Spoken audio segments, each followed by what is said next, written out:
Assalamu alaikum wa rahmatullahi wa barakatuh. Brothers and sisters, welcome to another episode of the LDM show. So today we're Brother Hamza, inshallah. Assalamu alaikum, bro. Assalamu alaikum. And we're going to be talking about the problem of evil, inshallah. So let's take it away, bro. What is the problem of evil? Well, the problem of evil can be summarized in the following way. That there is a good, all-powerful God. Okay. There's too much evil, too much suffering. Therefore, there can't be a good, all-powerful God. That's the summary, the logical summary of the problem of evil. Seems rational on the surface, right? Well, it seems emotional on the surface, Okay. definitely. Right. But our job is not to be emotional. Yes. Our job is to be thinkers. As Allah says in the Quran, أَفَلَا تَعْقِلُونَ. Do you not use your intellect? Do you not use your brain, your intellectual capacities? So when we scratch the surface, we see actually it's a joke of an argument, I personally feel. The first thing I'd like to say is that if they claim that God can't exist because there's too much evil and suffering, then we could switch it around and say, well, fine. Let's accept for a moment that since there is too much evil and suffering in the world, then you can say a good, all-powerful God probably doesn't exist. Okay. I'll give you that as an argument. But if that's the case, then your philosophical method in coming to the conclusion that a good, all-powerful God can't exist, that philosophical method must now turn you to believe in God because of the design argument. Why? Because why do we believe in design? Because looking around the world, it's highly unlikely a cosmic designer doesn't exist. Do you see? It's highly likely a cosmic designer is in existence and did design this whole universe. So, on the one hand, they use probability to reject God based upon the evil and suffering in the world. Right. Or stick to probability, and then when you start looking at designing the universe, you're like, well, you know what? This we should accept God or cosmic designer based upon probability using the design argument because it's highly likely a grand designer, if you like, exists based upon the design in the universe. So what you're saying is be consistent. I mean, Be consistent. You can't have your cake and eat it. right. You're using one philosophical method or one intellectual method to form a certain conclusion to reject God, but that very method makes you accept God with another argument, which is the design argument, because essentially the problem of evil is what you would call a probabilistic argument. Right. It's not deductive. It's not, for example, it's not necessarily true. It's basically saying it's highly unlikely a good all-powerful God exists. Right, fantastic. Okay, so let's move on to another point. Another thing that you can see here is when the atheist makes this argument, is that they're assuming that objective evil exists, right? Isn't that Yes, that's true. correct? So maybe elaborate a bit on that particular point. Okay, well, just to be a bit more consistent, there are three ways in dealing with the problem of evil argument. The first way is by dealing with the first daring assumption, which they assume God is only good and all-powerful, and that's it. Right. The second daring assumption is that God hasn't given us any good reasons of why He's permitted evil and suffering in the first place. And the third one is the point that you're talking about, which is, wait a minute, is this evil real? Right. Is this evil objective? Does it transcend human subjectivity?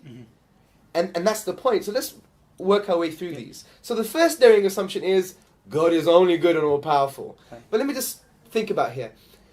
Is God only good and all-powerful? Well, in what religion? I mean, if you look at Islam, to claim that God is only good and all-powerful, well, that's not the God that we believe in. Right. This is a straw man. It's a logical fallacy. You've misrepresented God in the Islamic tradition. So would you say that there's an attempt to superimpose the Christian narrative on the Islamic narrative as well? Yeah, but to be fair to Christians as well, they also believe God is wise and loving, and they do believe some attributes of God. Yeah, they still believe some of these attributes of God. I think what they're trying to do is they're simplifying the argument just for it to have power. Right. And that's intellectual dishonesty, I believe.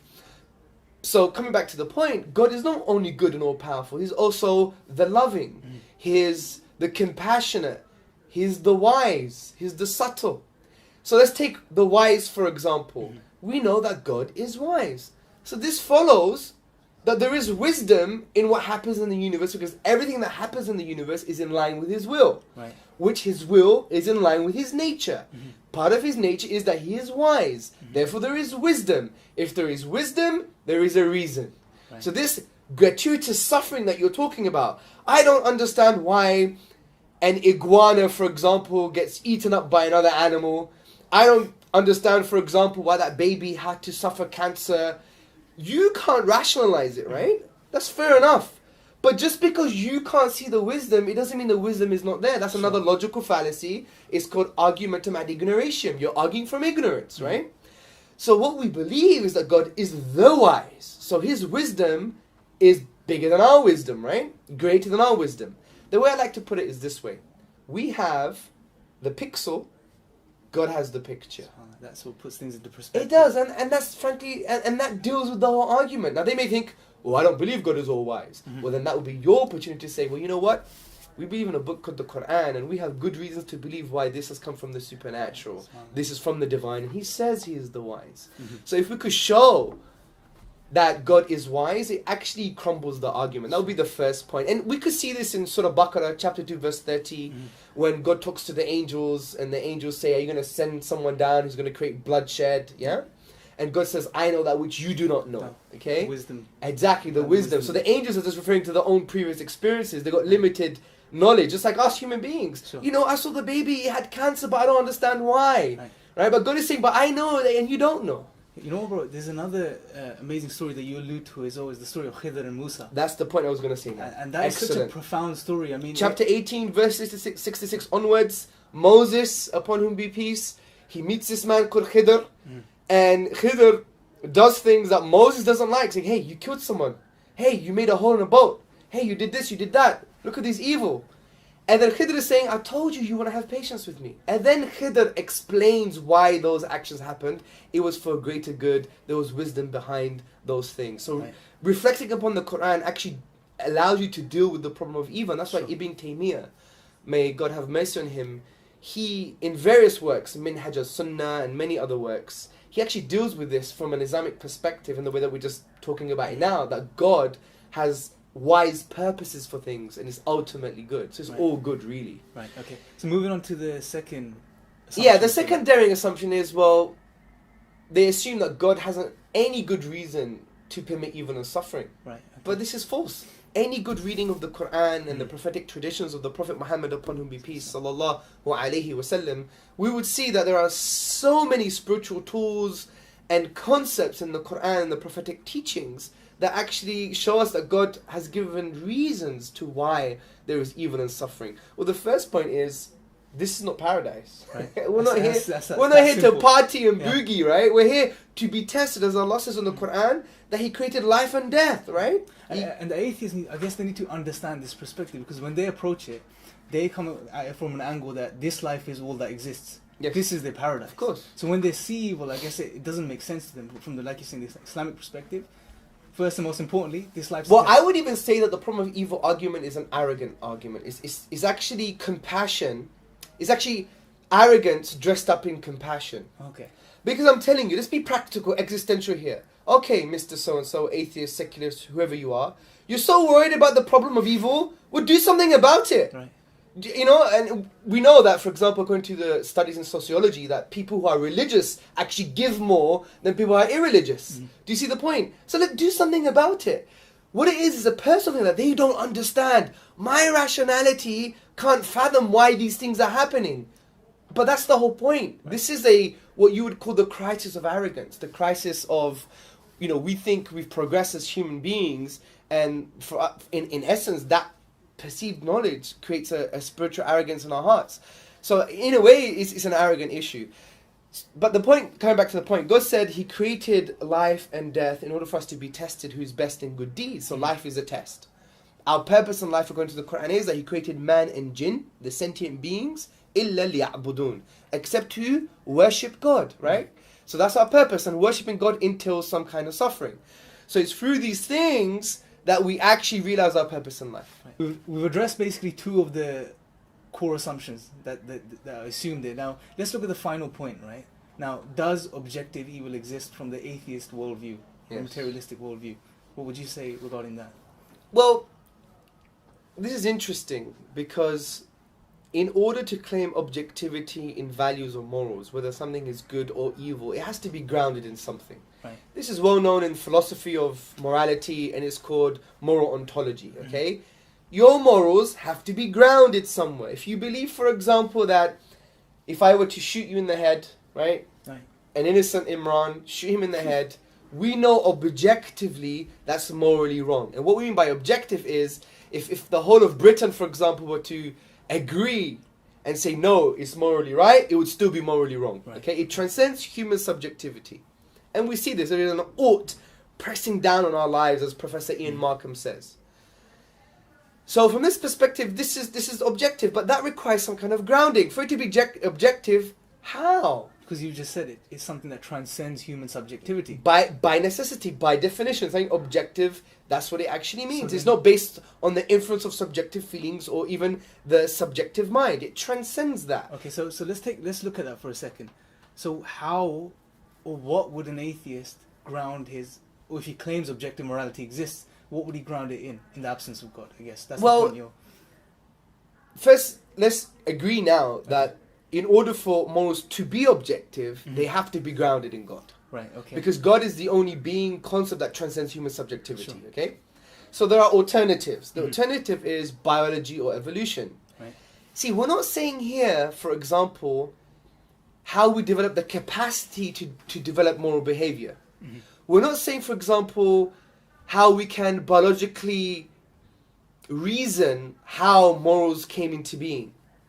We're not interested in that. We're saying morals, are they objective? Right. If they're objective, then can evolution be a grounding for that? We're saying no. Right. Why? Because evolution is, in a nutshell, a process over a lengthy period of time, and it's based on inevitable changes, based on maybe social and biological changes. So Sure. if those changes happen, then morals, one, lose their meaning, because, for example, love thy neighbor as thyself, as Professor Michael Rule says from the University of Guelph, is no different than picking your nose at a dinner table. It's social convention. It's just evolved. This is part of our social biological rearing from that perspective. So they lose meaning. And they're not objective because they're subject to changes, biological and social changes. Right. And that's why even Darwin, he wrote this in the 19th century. He basically, and I'm paraphrasing, that if we were to be reared like the beehives, we would think that it's okay to kill our fertile daughters. So that doesn't make sense. Of course, you're not going to accept No, that. of course not. But some atheists who I respect, I'll take my hat off to, what's his name? His book is here somewhere. It's, there you go. J. Mackey, the late J. Mackey, Ethics. On his first page, what does he say? What does he say? Read it. There are no objective values. There are no objective values because he followed through concerning his moral view, his atheism. Now, you have the likes of Richard Dawkins and Sam Harris and all these interesting human beings. They basically come with this rhetoric, and for me, it's what you would call sentimentalism. They're just being sentimental about the whole thing. You know, because if they do believe in a naturalistic paradigm, we're just nature, we're just atoms, and we're just molecules, then if we're just matter, then it doesn't really matter. Sure. Why are you being sentimental about certain things? Right. So to conclude, just to sum up what you're basically Well, saying. yeah, well, it can't be evolution biology. Right. The other option is a society, right? Okay. Human beings coming together as a social consensus and saying, this is objective. Sure. Well, we know that's problematic straight away. Look at all different cultures that have agreed on something that is morally wrong. Yes. Take Nazi Germany in the 1940s, Sure. for example. They said it's morally okay to kill innocent human beings, namely the Jews, right? And we know that's objectively morally wrong. So society can't be the basis for objective morals. Sure. There is a final one that they try to wiggle their way through. It's called moral realism. Right. And moral realism is basically saying, you know what? Morals are objective because they are.